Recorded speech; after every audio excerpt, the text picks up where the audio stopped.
to be committed to nonviolence in the middle of the most violent society that history's ever created. I'm not committed to nonviolence in any way.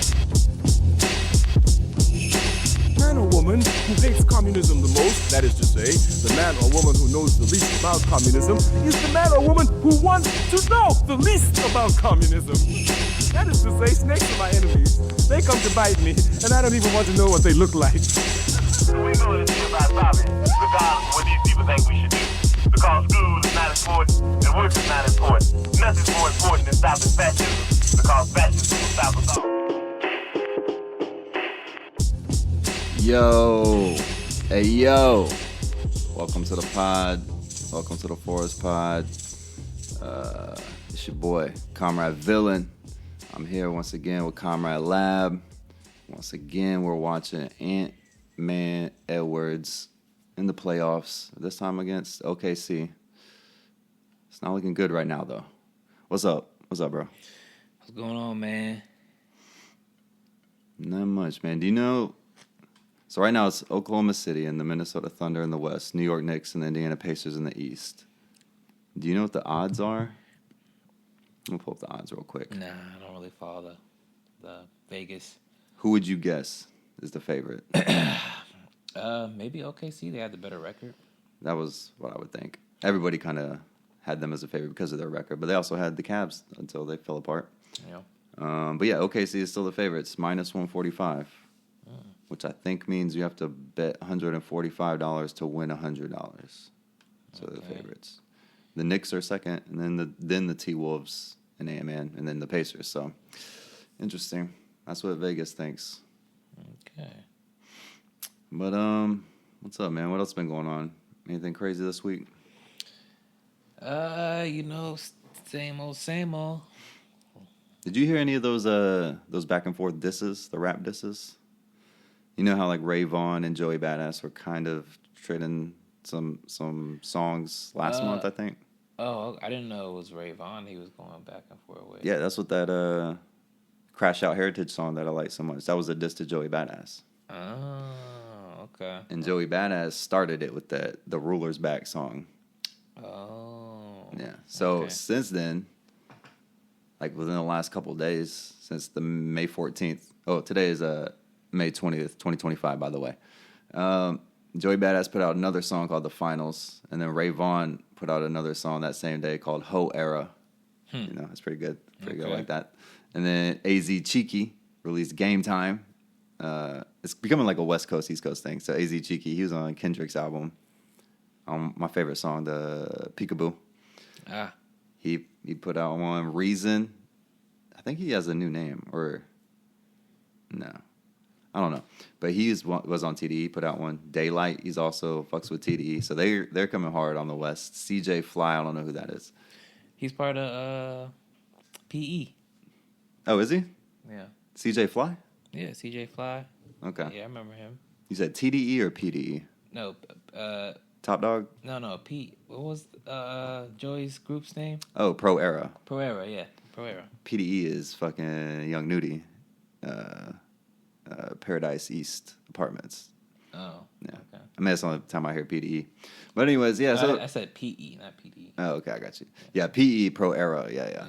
Capital Steez, long live. Rest in peace.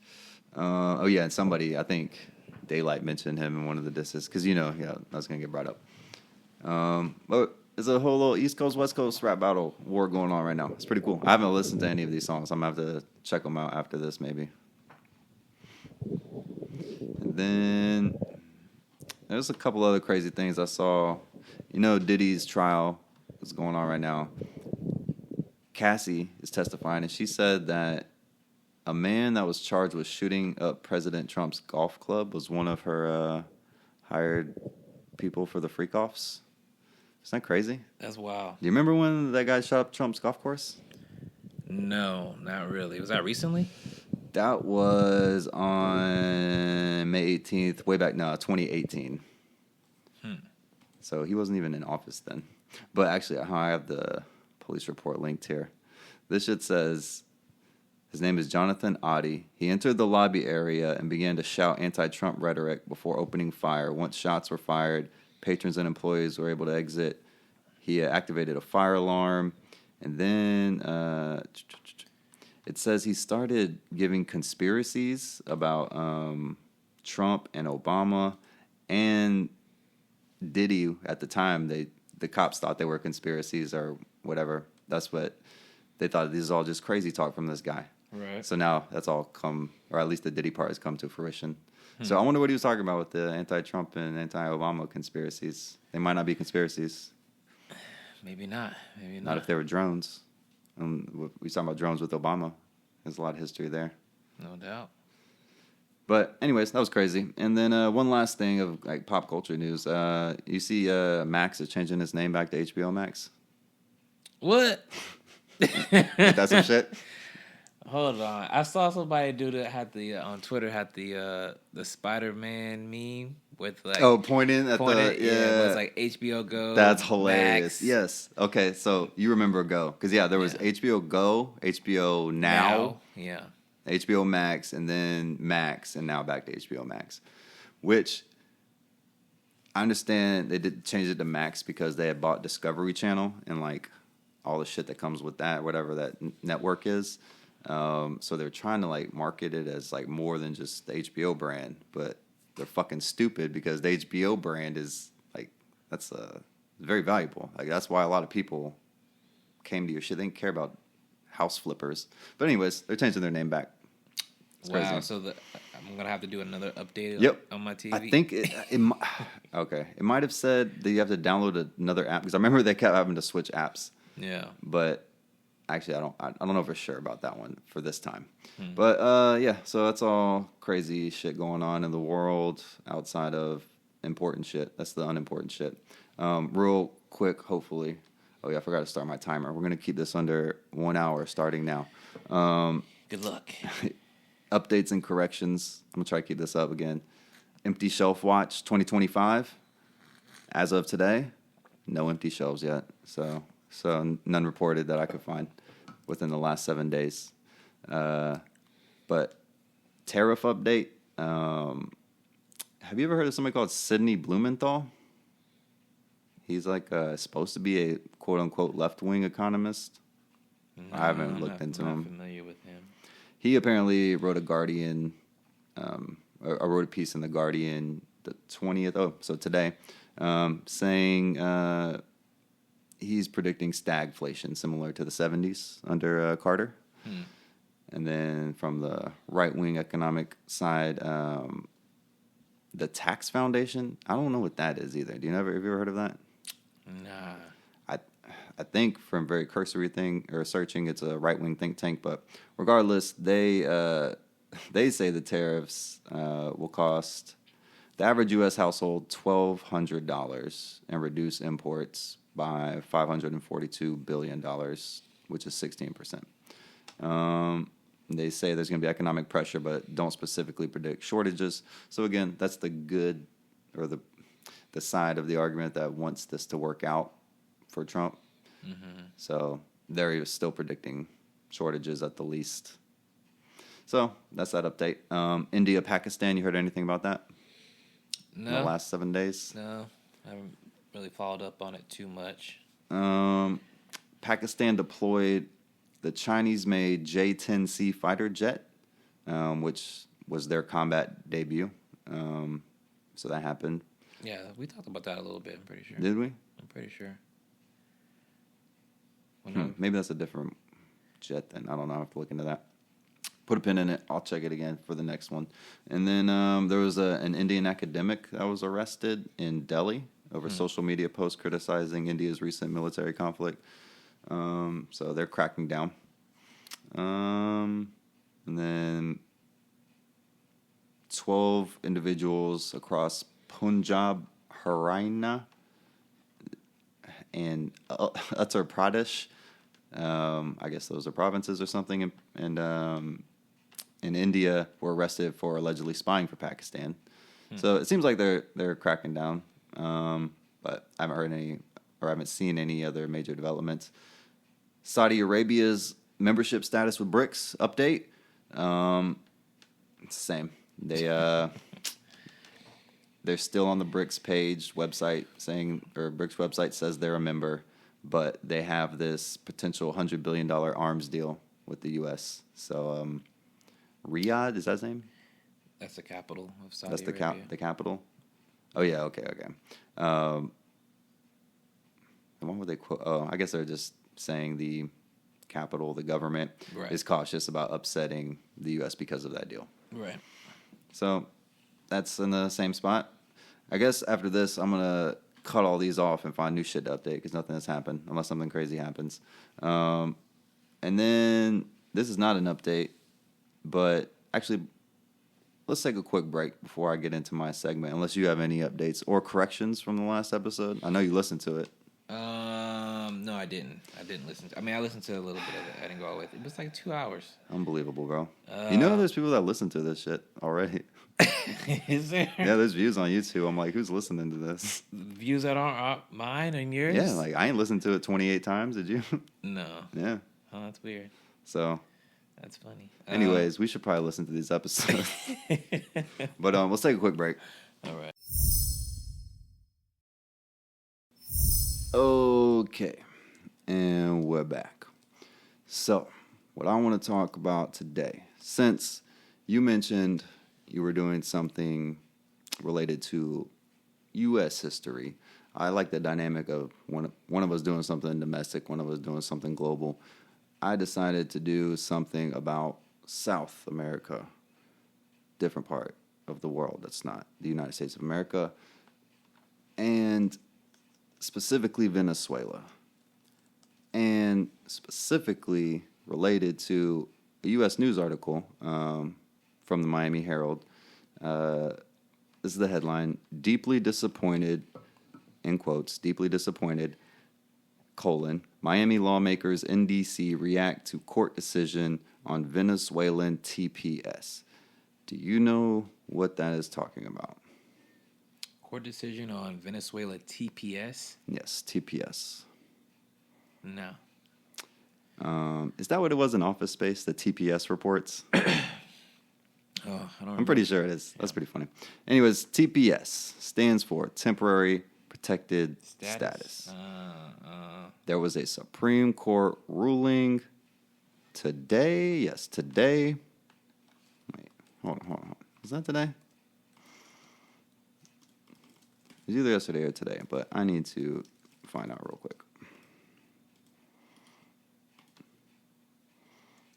May 19th, so yesterday. Okay.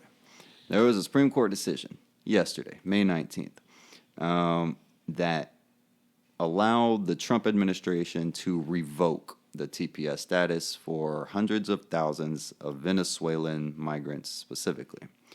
So, do you know anything about the temporary protected status and how it's used, or? Very little. Not really, no. So, essentially, it's used as a way to give immigrants legal protection so they can't be deported, but they're not yet citizens, but they are here legally. A lot of them work jobs, pay taxes, yada, yada, yada. Right. But normally when I think about that situation or that context, I think it's going to be a migrant claiming asylum. And I was like, well, what's the difference? Because there is a difference. Right. What do you think the difference is? I was like, what the hell? What? Because the TPS definition is a humanitarian immigration status granted by the Department of Homeland Security that is used if their home country is deemed unsafe due to war, natural disasters, or other extraordinary conditions. To me, I thought that's what people claimed asylum for. Yeah. So, asylum, turns out the main difference is asylum is individualized, whereas TPS is like a blanket protection. And the blanket protection is for nationals of a specific country. So in this instance, Venezuela. And they don't need to prove personal prosecution or persecution, my bad. Asylum requires strong evidence of personal danger if they're sent back to the country they're immigrating from. So essentially, TPS, it's not as good as asylum because there's no path to a green card through TPS. It's just like you need to be here because there's an emergency.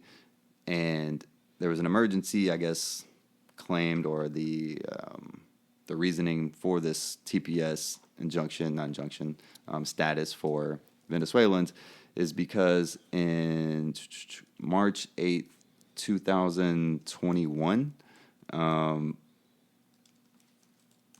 we decided that, I guess, what's it called? What's the other gang that's not MS-13? Aguas de Trust? What the fuck is the name? It's here somewhere. I'll pull it up in a second. But they claim because of this gang, there is so much violence, and because of the, I guess, wasn't that when the coup happened in Venezuela? It was 2021? Which coup? The initial coup? Maduro. Oh, shit. There's my alarm. We didn't make it. Maduro. There wasn't a coup. There might have been a Or coup. when? No. When he got power, we said there was like the election wasn't fair. Was that in 2021? Something happened politically in Venezuela in 2021, and I should have looked this up. Do you remember? No, not specifically. See if you can find that out. Okay. So in May, was it May? Yeah. No. March 8th, 2021. That's when we granted this TPS protection to 300,000 Venezuelans that were already in the U.S. And then in September 2023, Biden extended it and redesignated the TPS for Venezuelans, including the number of eligible individuals, up to 472,000. So all of these people have been here kind of relying on this protection. It's not a way to get a green card, but it's a way to stay here while you figure out what you're going to do, or figure out another way to start getting a green card. Now, the Supreme Court, based on their ruling yesterday, has upheld the Trump administration's, I guess, policy, or it's probably an executive order, to revoke that status. And that means all these people are now eligible for deportation. The first thought that I had was, has this happened before? I couldn't find any examples of it. There were two examples of El Salvador and what was the other one?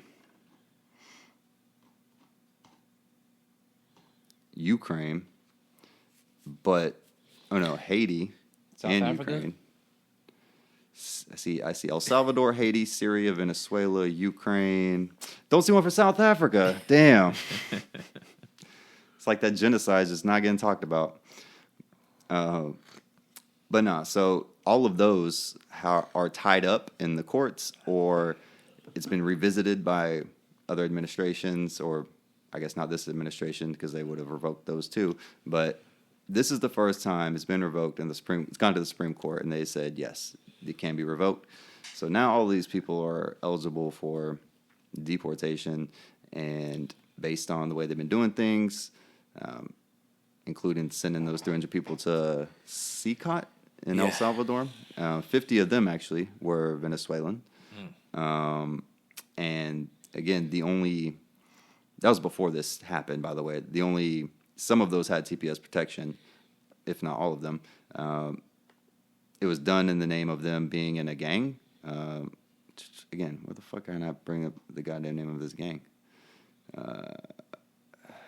This is a Venezuelan gang? Yeah, it's like Trece de Agua or de Tragla something. It's the only one that they always mention. I'm just going to look it up real quick. Whenever they talk about MS-13. Tren de Aragua. Why the fuck can I remember that? Remember, I don't know if you saw the apartment complex in, I think it was Denver, Colorado. Yeah. That was overrun with Tren de Agua. Right. Which probably was just Venezuelan migrants. Right. Yeah, I think that story was debunked, I'm pretty sure. Yeah. So that's why those 50 people were sent to CICOT. So now 50, I don't know if they all came from that apartment complex, but 50 people in America that were here under TPS status, at least, even before it was revoked, have already been sent there. So now that it is revoked, people are kind of just waiting on the crackdown. Some of those, or not, I guess some of them were Republicans, but the representatives from Miami that went to D.C. to complain about it. Debbie Wasserman Schultz, you know, we love her. She's awful. Awful.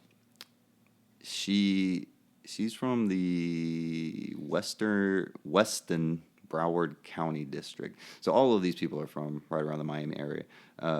She went up there. Maria Elvira Salazar, she's a Republican. Carlos Jimenez, he's a Republican. And then good old Senator Rick Scott, another big old piece of shit. Voldemort. Those two are somehow worse than those other two Republicans I've never heard of. And I know they are. But they all went up there to complain about it. And Kristi Noem, that's her name, right? The DHS secretary? Yeah, she's the one that killed her dog, right? I don't know. Maybe. She's from South Dakota, right? I think so. Yeah. She killed her dog and, like, wrote a book about it. Not about that, but, like, it was in her book. And then, like, I was like, you know, it's just part of life out here in the country. And then whenever she got this position, or was in the running to get this Secretary of Homeland Security position, it came out. And people were like, that's kind of fucked up. And then she doubled down and said, like, yeah, sometimes you just got to go shoot your dog. So, Wow. she's an awful person. But all of them went up there to complain about it, even though all these Republicans support this fucking immigration crackdown. So, you know, it's like leopard-eating parties. Leopards ate my face. Like, what do you expect? So that's going on, and that's pretty fucking wild. I tried to see, again, if there was a historical parallel. I couldn't find one. The Haiti termination, that one had a bunch of lawsuits that led to temporary protections for all those TPS holders. So they ended up getting new status with extensions and redesignations as of February 2025. So I think that was from 2017. So that was earthquake in Haiti, right? That sounds right. 2017. When did Wyclef go over there? I think it was before that. All right. Well, you know, sometimes it takes us a while. Yeah. El Salvador, that was 2018. That was because of earthquakes, it says.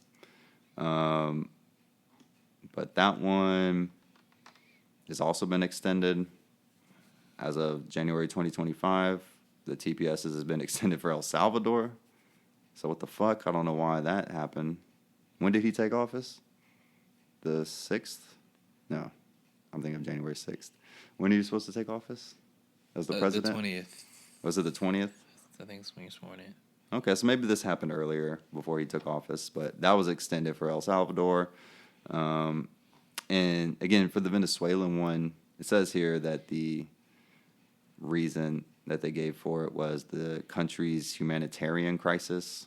Did you find anything about what's happening in Venezuela in 2021? COVID? I mean, that was the world, though. Yeah, I didn't see anything in particular. All right, I'm gonna have to figure that out and talk about it in the updates next episode. But yeah, man. So that's just another part of this immigration crackdown, and I guess it's never happened before. So if you're a Venezuelan and you're in America and you had that status, you're kind of screwed right now. There are other options. I did try to find some other options if you were trying to find some. Asylum, but you have to, prove personal persecution and threat. DED, which is Deferred Enforcement Departure. But, oh shit, you have to have a presidential order for that, so you're fucked on that. Parole programs, you can get temporary permission to live and work in the U.S. under parole granted for urgent humanitarian reasons, which again, what humanitarian crisis are they talking about? I know there's a lot of propaganda in the West about how shitty it is in Venezuela and how awful it is over there because of Maduro. So Yeah. maybe that's what this is based on. I don't know. I'm gonna have to figure that out. You could also get a green card by other means, like marrying a U.S. citizen. If you already have a relative that's a U.S. citizen, they can sponsor you, family sponsorship. If you are employed, you can get, if you have a good employer that cares about you, employment-based pathways to a green card, or at least sponsorship to a green card. And all of those are like lawful ways to try to stay in America and be a part of our society. And they're huge pains in the ass, and they're not great as far as, I don't know, options. So I hate it just when people be like, why can't they just do shit legally? Well, how? Yeah. So They don't make it easy. no. Oh wait, there's one more option. If asylum is denied, but deportation would still pose serious danger, you can qualify for withholding of removal. Has a higher standard than asylum, no green card, but protection from deportation. So if you can prove that somehow, yeah. Or Convention Against Torture, CAT, for people who would face torture if returned. So I don't know how you'd prove that either, or if they would even listen to you if our president is saying Photoshop letters and numbers on some dude's knuckles or real tattoos and refuses to back down. I'm sure they'll just be like, no. So, I don't know. It's not looking great. Thoughts? Very interesting. Very interesting. Yeah. Well, see, I cut my segment really short, man. I think you can. I think you can get this. We'll get under an hour. Yeah, we had 27 minutes. Is that right? It is. It is. See, I told you I get under 30. All right. All right, man. Let's take another quick break. Hey, yo, Kato. Welcome back. Wasn't that a DMX song? Ayo, Kato. I don't remember that one. You remember that one? No. I hope I'm not thinking of the Cato Institute. No, it definitely was. It was on the one with the dog on the cover of the album. Well, shit, That's he like probably's got every- more. Yeah, I'm joking. No. I know it was on the album with his song with 50 Cent. Shot Down. If you don't live that, then you shouldn't say that. Is what come out your mouth get you shot down. Remember that song I had 50? Dang, no. What album was that on? It's one of the later ones. But regardless, Ayo Kato, we're back. And you can take over from here. And I know you said you wanted to talk about Malcolm X, but I don't really know much about him or where you're going to go with that, how deep you want to go. So take over. We're going to talk about Malcolm X. Oh, yeah. You asked me earlier what I knew about him. One thing I do know, by any means necessary. That's his quote, right? Yeah, of course. Oh, yeah, and Plymouth Rock landed on us, right? Yeah, that's... Was that a real quote or was that from the movie? Nah, I think I'm pretty sure you really said that. Those are two good quotes. All right, I don't really know much else. Go ahead, take over. So I decided to talk about Malcolm X because one, it's Malcolm X, right? He's dope. I think he's kind of misunderstood. Obviously, American education system doesn't really talk about Malcolm X much, and to the extent that they do talk about him, it's usually, oh, he was like the opposite of MLK. He was the mean one. Yes. Who was, likes violence. Almost like how we're taught, like the Panthers are the opposite of the KKK. Yeah. Even though the KKK aren't good the way Martin Luther King was good. But Right. it make Malcolm seem like a radical. Right. So I think that actually does two things. That one, it sort of it makes Malcolm inaccessible, or it makes people not want to learn about him. And two, it also like whitewashes MLK's legacy as well. Absolutely. 'Cause, he's supposed to be the good one or whatever. Yep. But anyway, that's a digression. But yesterday was the Malcolm X's 100th birthday. Oh, hell yeah. Rest in power. Yes. So there's been a lot of pieces and stuff being written about him, and a lot of people doing, interviews and talking about his legacy. So I said, why don't we do that too? So I'm going to kind of just give a biography of Malcolm X, if you will. And so bear with me. Let's get it. So, let's see. Malcolm X. Let's see. Malcolm X was born May 19th, 1925 in Omaha, Nebraska. His father, Earl Little, was a committed follower of Marcus Garvey, who preached black pride, self-reliance, Pan-African unity through the Universal Negro Improvement Association. Malcolm's mother, Louise Little, a Grenadian-born woman of Nigerian descent, was also a Garveyite and member of the UNIA. Malcolm's early exposure to Garveyism planted the seeds of his lifelong commitment to black nationalism and internationalism.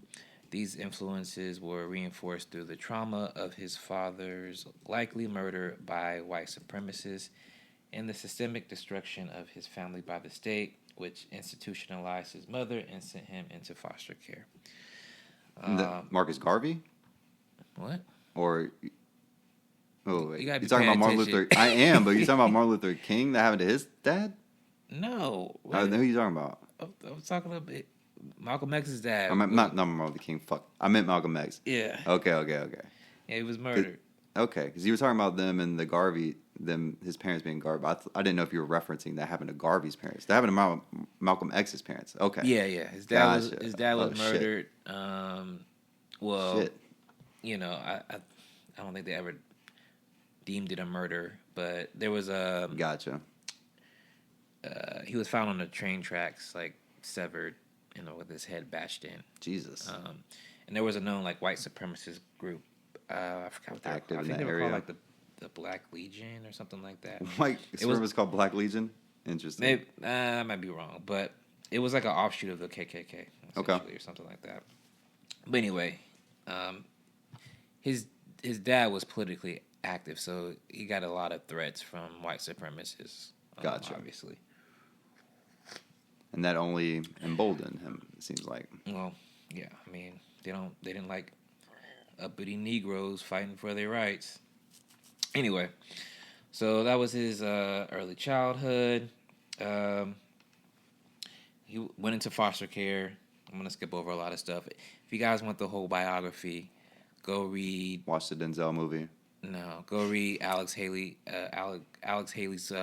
autobiography of Malcolm X. It's really good. There's some criticisms of that book. I've read it. It's good. It covers most of the important stuff. Spike Lee's movie is good too, and it's long. I thought it was an hour and a half. We were talking about that the other day. Yeah. I was like, nah, it can't be longer than an hour and a half, 2 hours. No, it's a 3-hour movie, but it's a good movie. I wonder if that's a director's cut. Anyways, yeah. I still haven't watched it, but go ahead. So, anyway, he was in foster care. Gonna fast forward a little bit, but basically he had a troubled childhood. Ended up, running the streets, doing crime, hitting licks, that kind of thing. Gets imprisoned. Malcolm's imprisonment in 1946 became a turning point. There he read voraciously philosophy, history, religion, and came across the works of Paul Robeson, the legendary black communist, artist, and anti-imperialist. If you guys don't know who Paul Robeson is, definitely should look him up. Robeson's anti-apartheid activism and critiques of U.S. imperialism profoundly shaped Malcolm's worldview. His own prison letters echoed Robeson's rhetoric, signaling the early alignment of Malcolm's ideas with the broader radical tradition. Malcolm would later emulate Robeson's oratorical cadence, clear, deliberate, forceful, a style that would become the signature of his political speeches. I forgot to mention this. I just like to be transparent. Yeah. Used AI for this. Shout out to DeepSeek. Shout out to ChatGPT. Also, some of this is I'm using the Eugene Puryear from Breakthrough News wrote an article in Liberation News recently. So some of this I took from his article. So check out his piece. Also, there's a piece in Counterpunch from Sukant Chandan. Sorry if I didn't say that name correctly, but his piece is called Malcolm X at 100 Years. That was a piece that was recently written. So I took from some of their articles. So check out their work. It's good work. Going on, continuing here. 1952 through 1963. This is the time period I'm roughly covering. Upon his release, Malcolm joined the Nation of Islam. And I should say, it's not in this, but he converted while in prison. He met another inmate who, introduced him to the Nation of Islam. Okay. And this is when he's like 20 years old? You said 46, right? Yeah, 1946. Okay. So, yeah. Okay. Yeah, roughly. So upon his release, Malcolm X joined the Nation of Islam, renouncing his slave name and becoming Malcolm X. His charisma, discipline, and fearlessness made him a star minister, expanding the NOI's membership and national profile. Though the NOI wasn't explicitly political, its theology resonated with many in the black working class.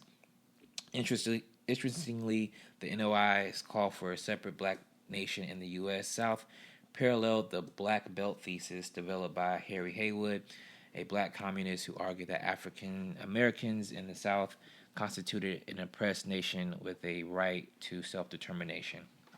Malcolm's growing revolutionary tendencies clash with Elijah Muhammad's conservative leadership. Elijah Muhammad, he was the leader, right? Yeah, the Nation of Islam. Yeah, he was the guy. I do remember that.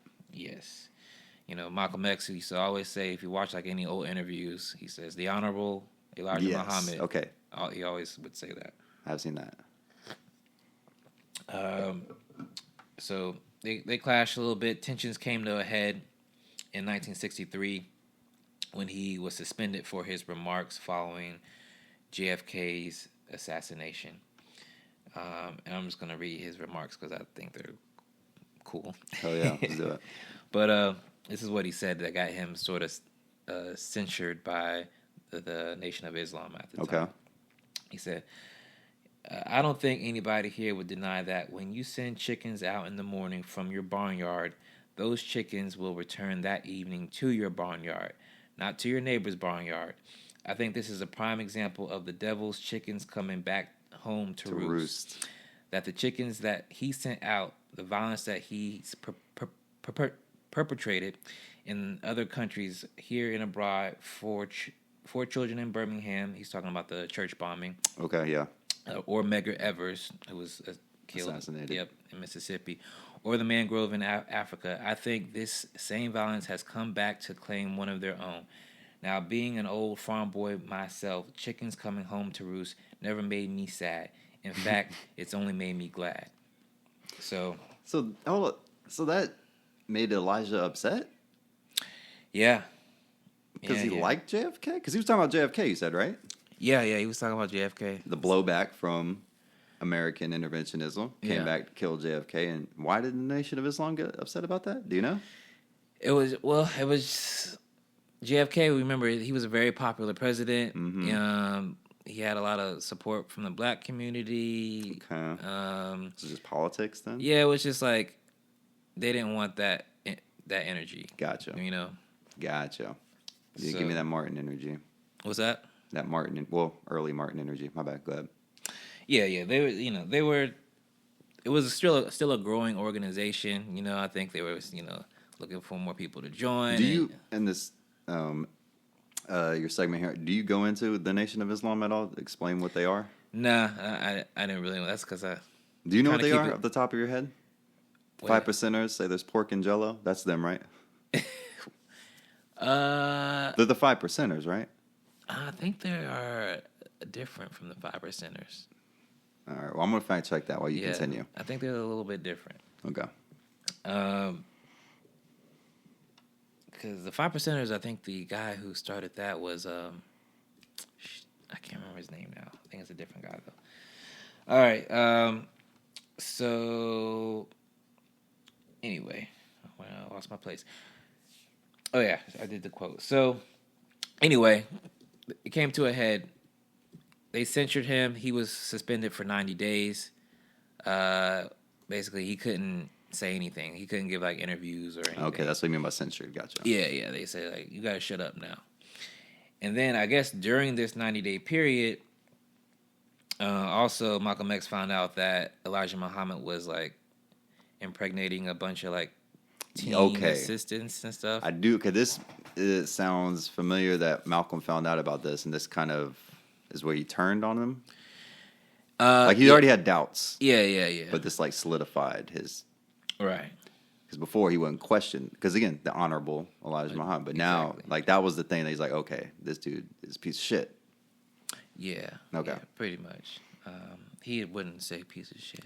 But what was he doing with these girls? They were underage girls? Yeah, He was a pedophile. I'm pretty sure Malcolm X would say this dude's a piece of shit, pedophile, right? I would hope so. Yeah, he'd be more diplomatic about Okay, you're right. Maybe we wouldn't use that language. All right, you're right. But I don't know. We're talking about Malcolm X here. Go ahead. But yeah, he was having sex with. I think most of them were teenagers or very young. Pretty sure that's but what it was. you know, Malcolm X was under the impression that Nation of Islam, honorable men, respectable men. You marry a wife, you have a kid, Right. and all Traditional. this. And then he finds out that Elijah Muhammad has multiple kids with multiple different young women. So Yeah. wasn't a good look. So ultimately, you couple that with him being censured, and there was already tensions politically because Malcolm X wanted to be more politically involved, and Nation of Islam was trying not to be so politically active. So, because earlier you mentioned the politics thing is why they had problems with the JFK quote. So, like, they were just trying. What were they trying to do if they're not trying to be politically active? Well, it was a religious movement at the end of the day. I mean, But it was a black nationalist movement too, right? Like, didn't they have some kind of state government goals?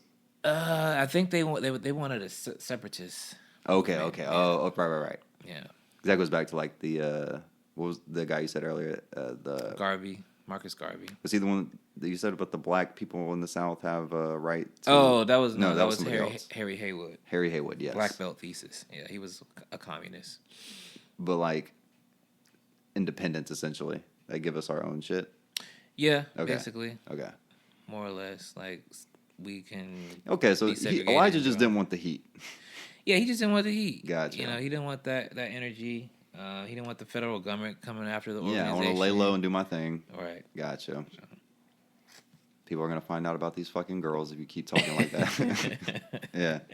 Exactly. He didn't want all that attention. Right. So anyway, in March 1964, Malcolm made it official. He left the Nation of Islam, no longer bound by its restrictions. He formed two new organizations, the Muslim Mosque Incorporation for religious work and the Organization of Afro-American Unity for political activism. But the NOI didn't take this departure lightly. They labeled him a traitor, and death threats followed. Do you know if he ever spoke publicly like against them once he left? No. Okay. He didn't. Like he did not, or you don't know? No, he did not. Okay. So okay. Yeah, he tried to be He was very respectful about it. Amicable. diplomatic. Diplomatic. Yeah. About their departure. Gotcha. But they didn't care. I mean, I think he did, end up giving an interview where he talks about finding out about the Elijah thing. Yeah.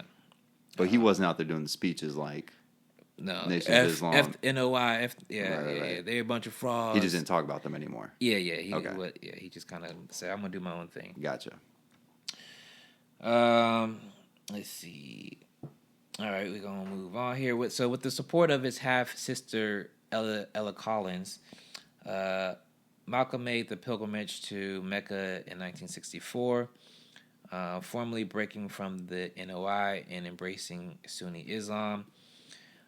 Ella not only funded the trip, but also nurtured his intellectual and political growth. Shout out to Big Sis. And she would go on to help build the Muslim Mosque Incorporation and support his transition to broader internationalism. Hell yeah. Just weeks after leaving, Malcolm embarked on this life-changing pilgrimage to Mecca. He saw Muslims of all races worshiping together and experiencing that dismantled his old separatist views. He wrote home, "America needs to understand Islam because this is the one religion that erases racism." Now a Sunni Muslim, he rejected the NOI's racial theology entirely. So yeah, that was a very pivotal moment in his life, going to Africa, worshiping with other Muslims, seeing white Muslims, all different types of Muslims. What, is Mecca in Africa? It's in Saudi Arabia. Oh shit! Why was I thinking it was in Israel? They have like the Rock or something, don't they? I know they have a site in like Jerusalem. I assume that's where Mecca was. So Mecca's in Saudi Arabia. Yeah. Okay. So, but the Nation of Islam is real great. They're black separatist nationalists. Mm-hmm. He went over there and was like, "Hey, this is real Islam." Right. You're right. Exactly. Okay. Got Basically. it. And hold on, real quick, they were Shia, the nation, or They're an Sunni. offshoot of Shia. They're their own thing. I don't know. Because you said he switched to Sunni, and that made them mad. No, this was. I mean, they were already mad. I know they're already mad, but like he didn't do it. Like he didn't go Sunni as like an opposition to them. It's just the one that he. Yeah, I think Okay, that's the okay, one he okay. just got introduced to. Gotcha. All right, cool.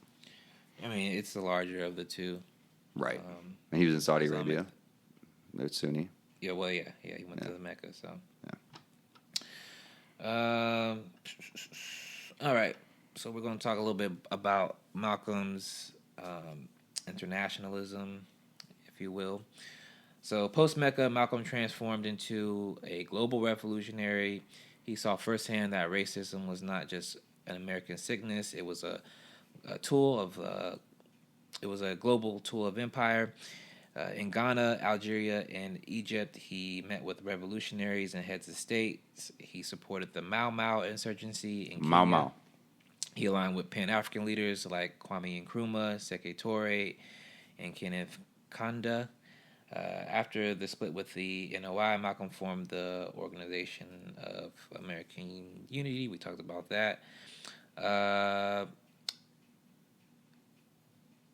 But his political worldview was also sharpening. He visited Ghana, Egypt, Algeria, and even Gaza, meeting revolutionaries and heads of state. He offered support to the Land and Freedom Army, better known as the Mau Mau Kenyan, praising their armed struggle with British colonialism.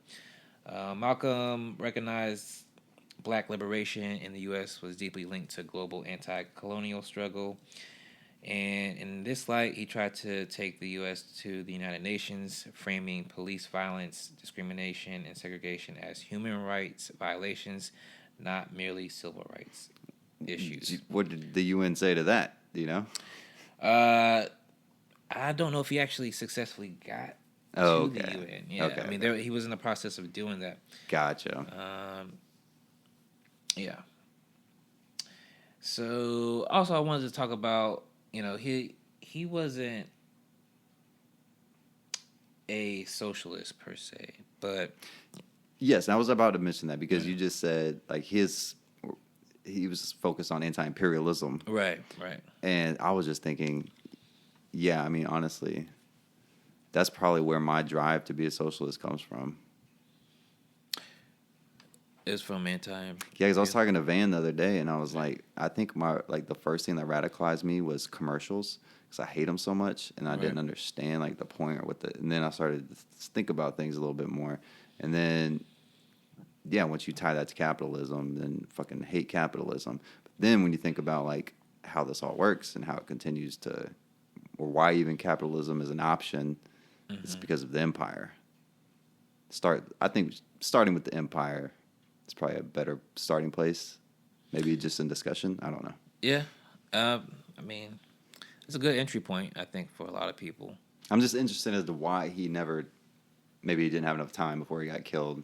Because I'm pretty sure Martin like made that connection eventually, right? I know the Panthers did because they talk about it all the time. But didn't Martin talk about social. I know he talked about anti-imperialism in the Right. Vietnam War, but didn't he not talk about socialism specifically? I also know he said that thing about like he said something about income inequality in one of his speeches, like being like the real problem. But did he ever use those words? Do you know?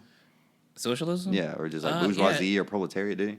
I think he used the Okay, word so he did socialism come before. over. So I'm just curious Yeah. as to why Malcolm didn't. Maybe he was going to. I mean, so, yeah, we're going to talk about it. So, Malcolm never explicitly called himself a socialist, but his analysis increasingly aligned with anti-capitalist and what I would view as Marxist principles.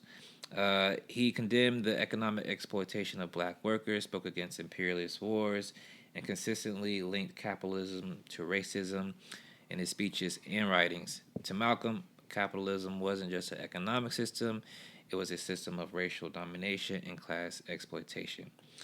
And I like this quote from him. It says, it is impossible for capitalism to survive primarily because the system of capitalism needs some blood to suck.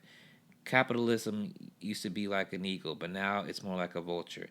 As the nations of the world free themselves, capitalism has fewer victims to exploit and becomes weaker and weaker.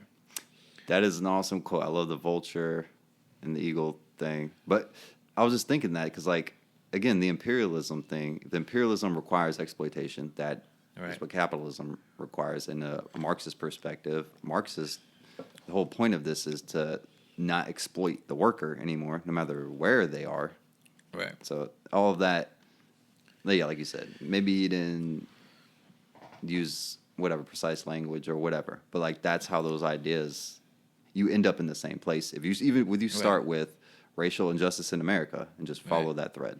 Yeah. Yeah. It's a thread. I mean, there's a reason why, Lenin wrote that book, Imperialism, the Highest Stage of Capitalism.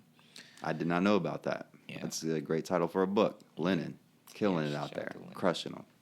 So yeah, those things are always connected. And I mean, there's an interview with him online where he's talking to, I don't know if they're African leaders or I'm not sure what their background is, but he's sitting at a table and basically he's talking about the anti-colonial movements in Africa, and saying that most of these new movements are moving towards socialism.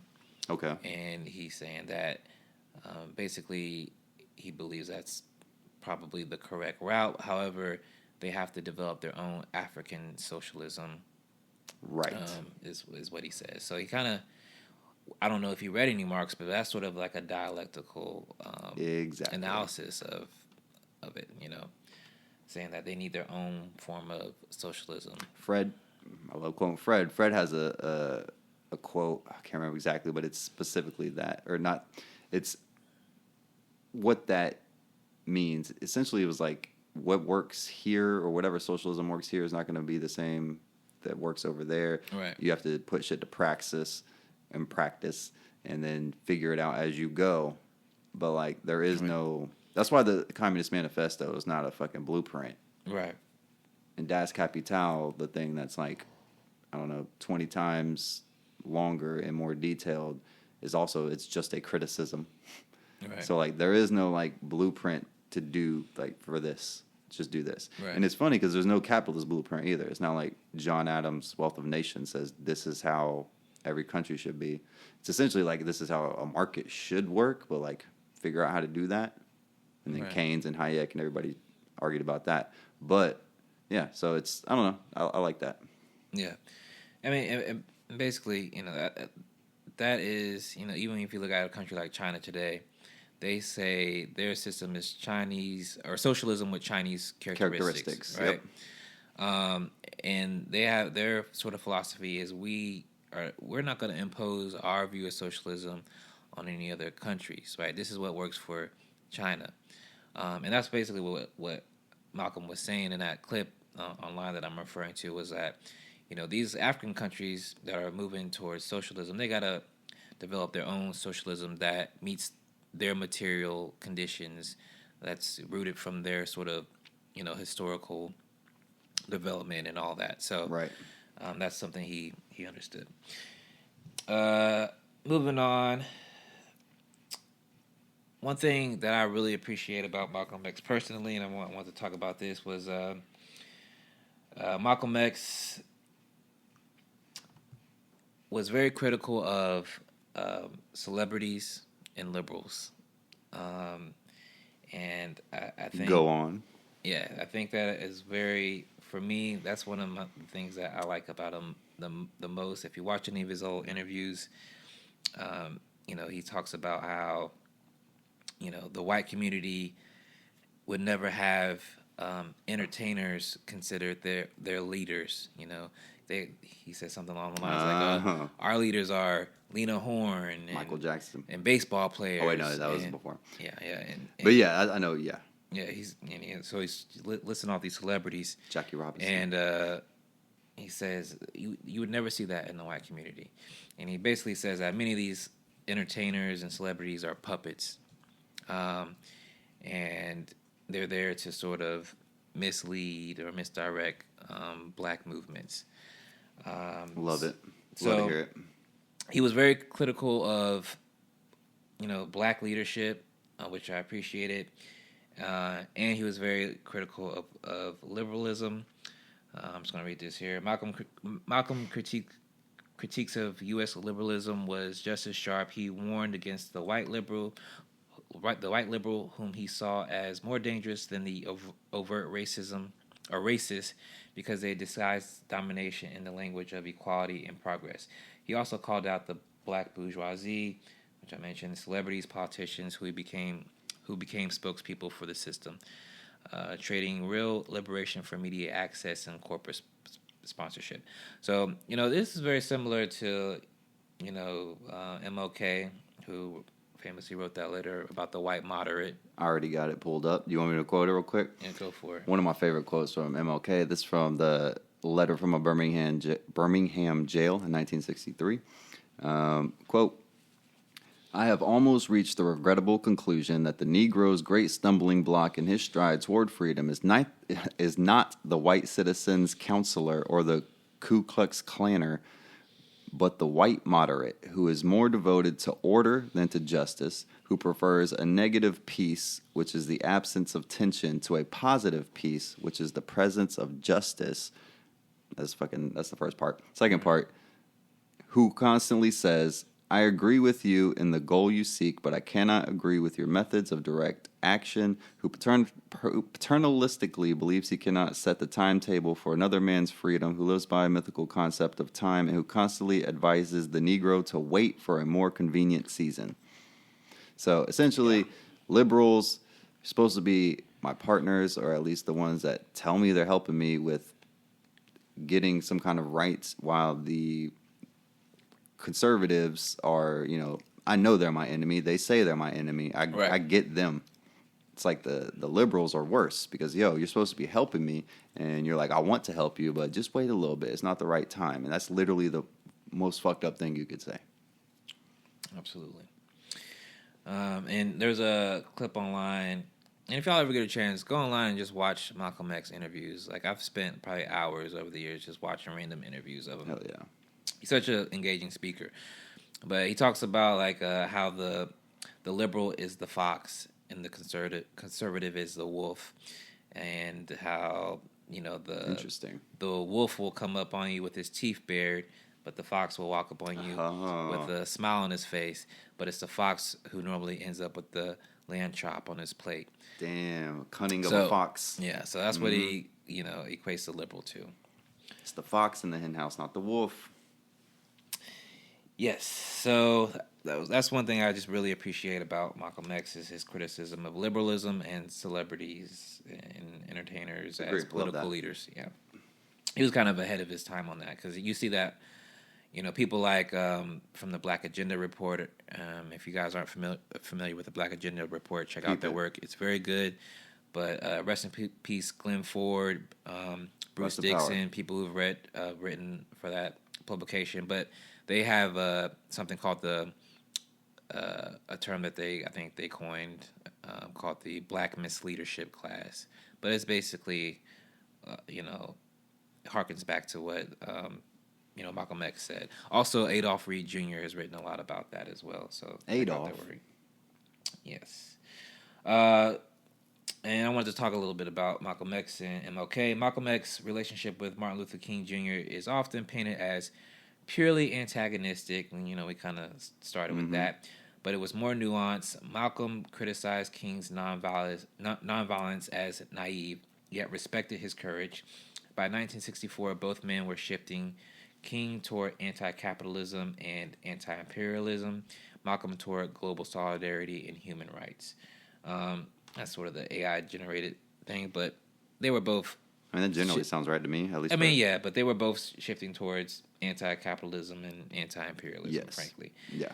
And it's very likely, had they not both been assassinated, they would have been working much more closely together, I think, which is probably why they were assassinated. For sure. Yep. Let's see. They met briefly in 1964. It was fleeting but symbolic moment between two leaders whose paths were converging more than they were diverging. So that was a little piece on MLK and Malcolm X. And then I want to talk about this because I think this is very, this part is prescient, very prescient for Malcolm X. He wrote an article on Israel in 1964 called Zionist Logic. Okay. Malcolm condemned Zionism as a form of Western imperialism cloaked in religion. He linked the colonization of Palestine with the broader U.S. and European imperial project. Malcolm's solidarity with Palestinians was clear long before it became a litmus test on the left. So he was ahead of his time. Hell yeah. And he was... Because you said he visited Gaza, right? Yeah. So yeah, he did visit Gaza. So that's one issue in particular that he was better on MLK on. I mean, MLK didn't really talk about that issue in particular. Right. So, I mean, really, honestly, the American conversation at that point was really mostly focused on Vietnam. That's really like the main thing everybody was fucking talking about. MLK did mention that, but yes. That was his thing. And I wanted to touch on the Oxford Union speech. This is a pretty significant moment. In 1964, Malcolm delivered a famous speech at Oxford University, making a passionate case for the right of oppressed people to use violence in self-defense. He said, "I believe in anything that's necessary to correct unjust conditions, political, economic, social, physical, anything that's necessary." That's the by any means necessary? Yeah. Okay. Basically. This is a part too, and you guys have probably heard this part, but it's even in Mos Def clips a part of this speech in the what's the name of that album? The Ecstatic? Yeah, The Ecstatic. Yeah. It says, in my opinion, the young generation of whites, blacks, browns, whatever else there is, you're living at a time of extremism, a time of revolution, a time when there's got to be a change. People in power have misused it, and now there has to be a change, and a better world has to be built. And the only way it's going to be built is with extreme methods. And I, for one, will join in with anyone. I don't care what color you are, as long as you want to change the miserable conditions that exist on this earth. So that's how he ended that speech at Oxford Union. Yeah. And the reason I wanted to quote that and talk about it is that, again, there's this narrative that he was super anti-white and he didn't want to work with any white people and he hated white people and he wanted Black violence. KKK. None of that stuff is true. He was willing to work with anybody, and he didn't promote violence. He promoted self-defense. So that's... And if you have always just assumed that was true, because that's what you had heard, you should think about that. Right. Absolutely. Yep. Just wrapping up here. On February 21st, 1965, Malcolm X was gunned down at the Audubon Ballroom in Harlem. He was only 39. Though 3 members of the Nation of Islam were convicted, decades later, it became clear that the NYPD and the FBI had deeply infiltrated both the NOI and Malcolm's organizations, using COINTELPRO. COINTELPRO. The FBI's domestic counterintelligence program had Malcolm in its crosshairs.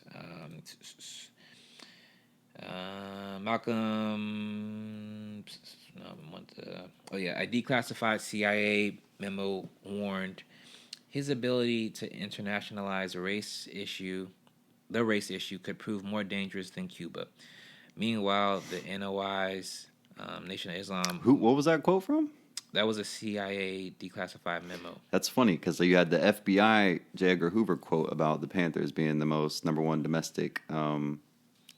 threat to domestic, stability. Right. Was the Panthers, and because that's what the FBI, they take care of domestic issues. The CIA does international issues.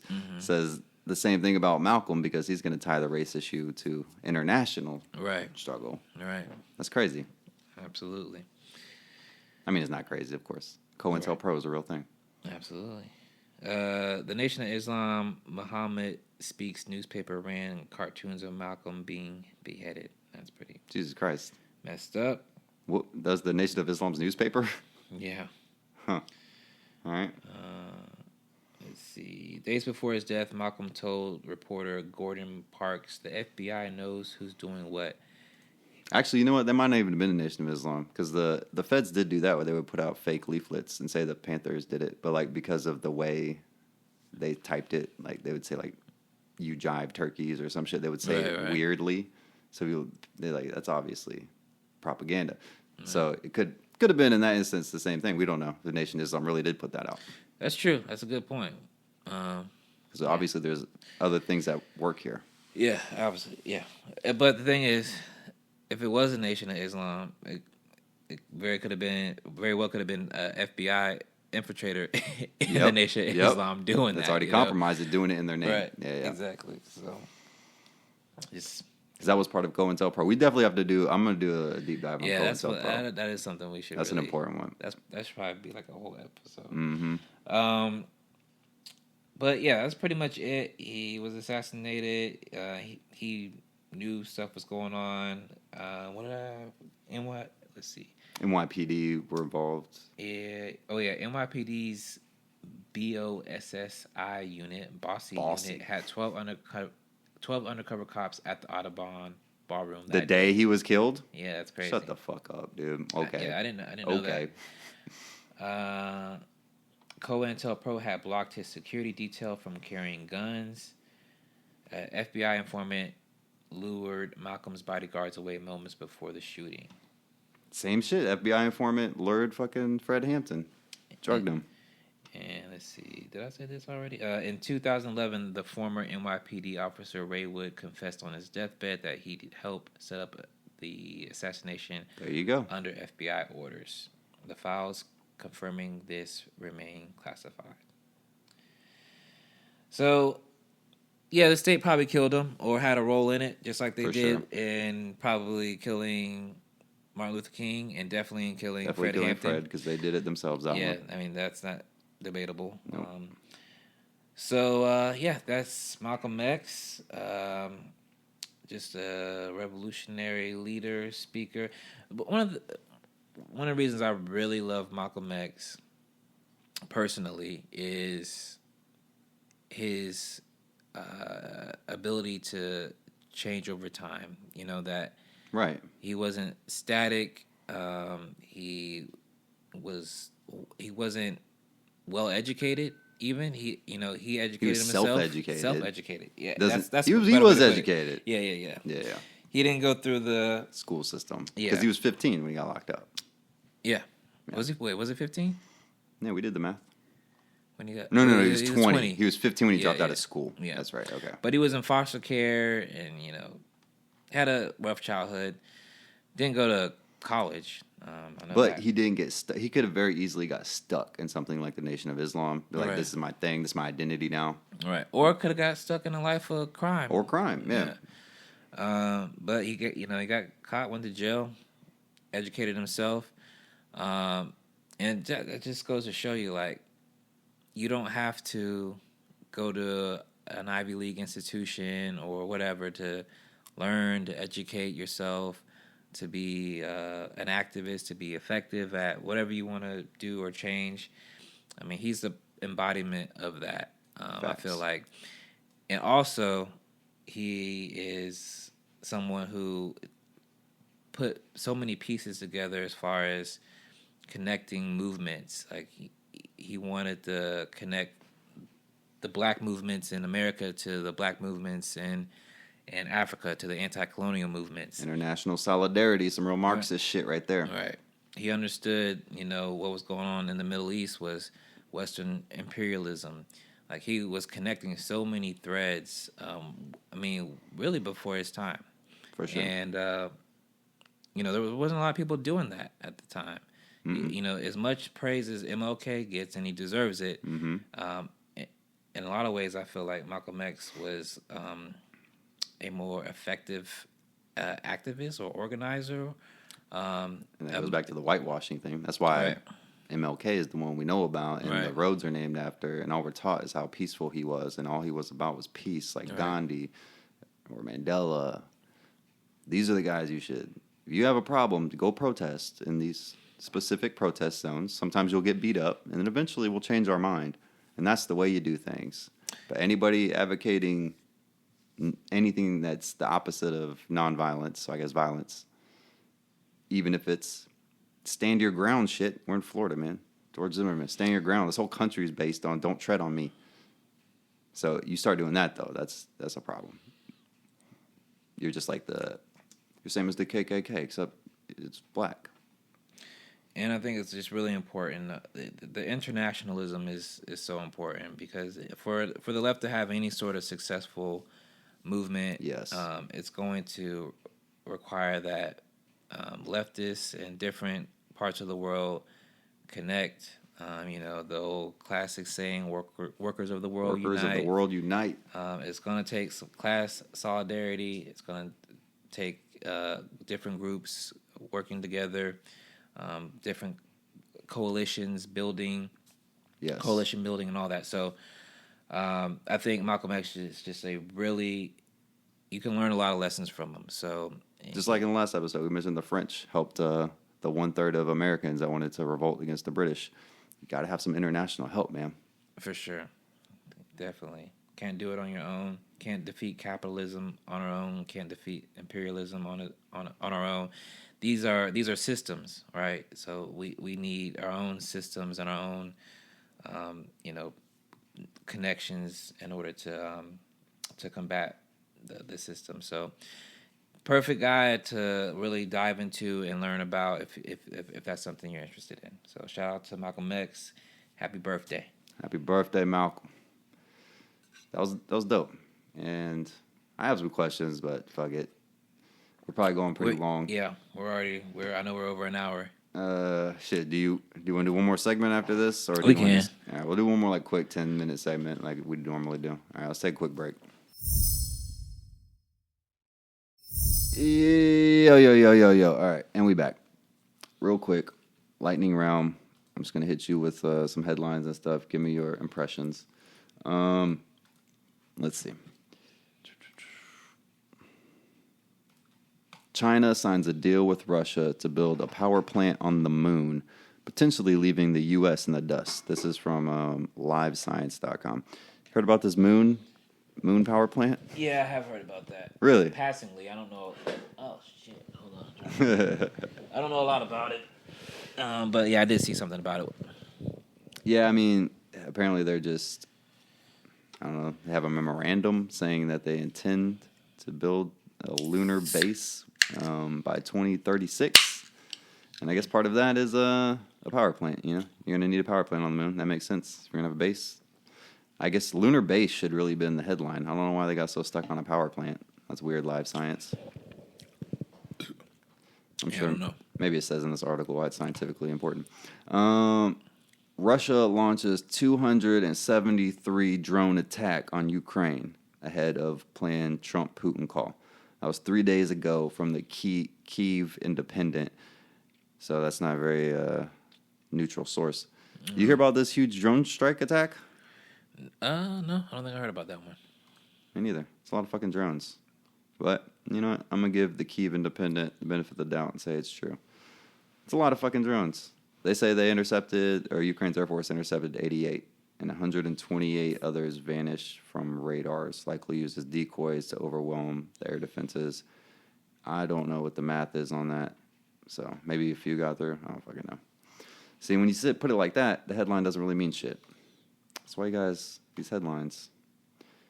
From the AP, Associated Press, World Bank says Saudi Arabia and Qatar have paid off Syria's outstanding debt. Didn't you say the Saudis and Qatar don't really like each other?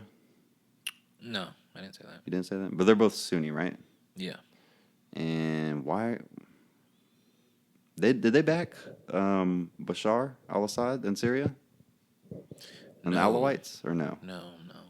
So I'm assuming, was it the Sunni majority that overthrew him? So it's mostly Sunnis in Syria now, and that's why the Saudis are trying to, I don't know. Why would they do this? Why are they paying off Syria's debt to the World Bank? Well, I mean, now, there's a Sunni in charge of Syria, the new president. But they're like mostly one of those? I can't remember if they're Sunni or Shia. I'm pretty sure they're mostly Sunni, right? That sounds right. In Syria? Yeah, in Syria. Yeah, I think it's Okay. mostly Sunni. So they're paying off their debt to, I don't know, I guess help rebuild the country. That's good. Yeah. That's complicated. Suspect? Well, I mean, listen, yeah. the head of Syria right now is like a former Al Qaeda member. I do not know that. Yeah. The base. Yeah, he was on like the FBI, or not the FBI, one of the America's Most Wanted list. There was like a $10 million Terrorist watch list. Yeah, exactly. There was like a $10 million bounty on his head. They overthrew the former government under Bashar al-Assad, and now this former Al Qaeda, I think he was part of the Al Nusra. Okay, I remember them. Now he's the head of the government, but these were people were getting a lot of backing from the Saudis to begin with. Gotcha. Okay. Okay. So, They're yeah. just positioning, I guess. What's that? The Saudis are, I guess Saudis and Qatar are positioning. How rich is Qatar, man? For some reason, I always thought they were like an offshoot of the Saudis for some reason, or like the Saudis built Qatar in the desert and a bunch of Saudis moved there. What is Qatar? Is that not what it is? Isn't that where they built the islands? I'm not sure. Brought all the I get those fresh places water? confused. I'm gonna Me too. be honest. I mean, I know Saudi Arabia, but yeah, I mean, they're small oil states. They got a lot of money from their oil. All right. One more. Well, at least one more. Qatar's gift to Trump is an unsold plane it's been trying to dump for years. That's according to Newsweek. So you heard about was it $400 million? Yeah. $400 million plane the Qatar government gave to Trump. According to Newsweek, it's an unsold plane that they've been trying to sell for years and just gave it as a way to offload it. But regardless, it's pretty wild, huh? Yeah, super wild. Because, we're going to have to take it apart to check it for bugs and put it back together. That's going to cost a lot of money. Or do you think he's just going to be like, no, I'm just going to use it, and if there's bugs in it, whatever. I don't think they'll let them do that. I don't know, man. Yeah. They could just tell, whoever needs to, CIA heads, don't talk about shit on his plane. I mean, they're not going to be talking about... Listen, man, they're not letting him... He's not privy to any information, honestly. There's no fucking way. There is no way anyone running any of these three-letter agencies is keeping him privy to any fucking real information, dude. So, I don't know. So what's the point? Yeah, who cares if it's bugged? I don't really give a shit. Well, he knows things. Does he? Yeah. All right. Yeah, I don't really see a lot of other stuff. I guess the UK is going on some kind of, I don't know, tirade. Not tirade. I don't know. They're having some kind of balls or backbone come out of nowhere in relations to Israel, and they're announcing sanctions over the settlers in the West Bank, which, if you don't know about this, guys, you know, Palestine is two places, Gaza, West Bank. The West Bank, there's still to this day people from Israel, Israelis, that just go into the West Bank and, like, destroy people's homes and build new homes and then say, now the new line for Israel is here, and it's called a settlement. There's settlers. That still happens today, and that should be very upsetting to you. Right. It's fucking wild. And they've also, since the UK has also suspended trade talks with Israel. I also saw something else about the UK. I don't see it right here, but earlier this week, and it was about them normalizing their relations with the EU, like giving them access to fish in some UK waters in trade or in exchange for better trade shit. And it's like, should have never did Brexit. Like, what the fuck, guys? Yeah. I remember when it happened. I remember where we were, because I was with you. We were at Juana's in Navarre. When Brexit happened? Yeah, because we were drinking, and then it came on the news like at midnight or some shit, and I was like, what? They actually did it? I remember that vividly. Damn, I don't remember. Blew my fucking mind. Also, here's a recommendation. Watch the HBO movie Brexit. It stars Benedict Cumberbatch, Sherlock, and it's all about Cambridge Analytica and how they manipulated people by specifically targeting them and knowing who to target and how to target them by stealing, I guess, quote unquote, stealing their Facebook data, which, you know, terms and conditions, you give access. Anyways, watch that shit, because once they did that and got Brexit passed, the same Cambridge Analytica and the same model was used for Trump in 2016. That's why people are like, oh, he's got this crazy social media game that nobody knew about. It was just Cambridge Analytica. So that's wild. You know anything about Cambridge Analytica? I think Bannon was related to that somehow. Who? Bannon. Maybe. No, I mean, I just know what you said about it just now. Okay. This is weird. I don't know. People haven't really heard about it, and I was like, I mean, I had heard about it before, of course. well, yeah. And I remember the beginning of that movie. It starts with, I'm pretty sure it's that one. Oh, actually, no. This was a documentary. But it's the same type of thing where, like, your phone shows you an ad for something you've been talking about, and then you're like, oh, is it listening to me? But really, it's just, like, it has all of your data, and it can analyze your data so well, it knows what you're going to want before you want it, and then you want it, and then it shows an ad for it, and you're like, oh, it hurt me. Nah. There's just so much data out there. It's crazy. And this is, you know, peak capitalism. Data is valuable, so they can target you with it to sell you shit. Yeah. Or make you vote a certain way, which is wild. So, yeah, that's all the world news I got. You got any other news? No. We're going to be under an hour and 30. Perfect. All right. Nailed it. Under an hour and 25. Oh, wait, no, not with the intro and outro. All right, whatever. All right, good shit. See y'all next week. Power to the people. Peace. Peace, God. There's no way to be committed to nonviolence in the middle of the most violent society that history's ever created. I'm not committed to nonviolence in any way. The Republican Party and the Democratic Party are beholden to the interests of monopoly capitalism in this country. The capitalist European and North American powers have carved out and taken the timber, the flax, the hemp, the cocoa, the rum, the tin, the cotton, the iron, the rubber, the bauxite, the slaves, and the cheap labor. They have taken out of these countries. These countries are not underdeveloped, they're overexploited. Liberals are, at times, allies. At times, they're unreliable allies. So I don't want to just whitewash them. You've got to proceed quite cautiously with liberals. The man or woman who knows the least about communism is the man or woman who wants to know the least about communism. That is to say, snakes are my enemies. They come to bite me, and I don't even want to know what they look like. What's happening here for the last 4 years? Brutality, humiliation, our basic human rights taken away from us. All of this has to continue through talking. For what? We take their offer, put their uniform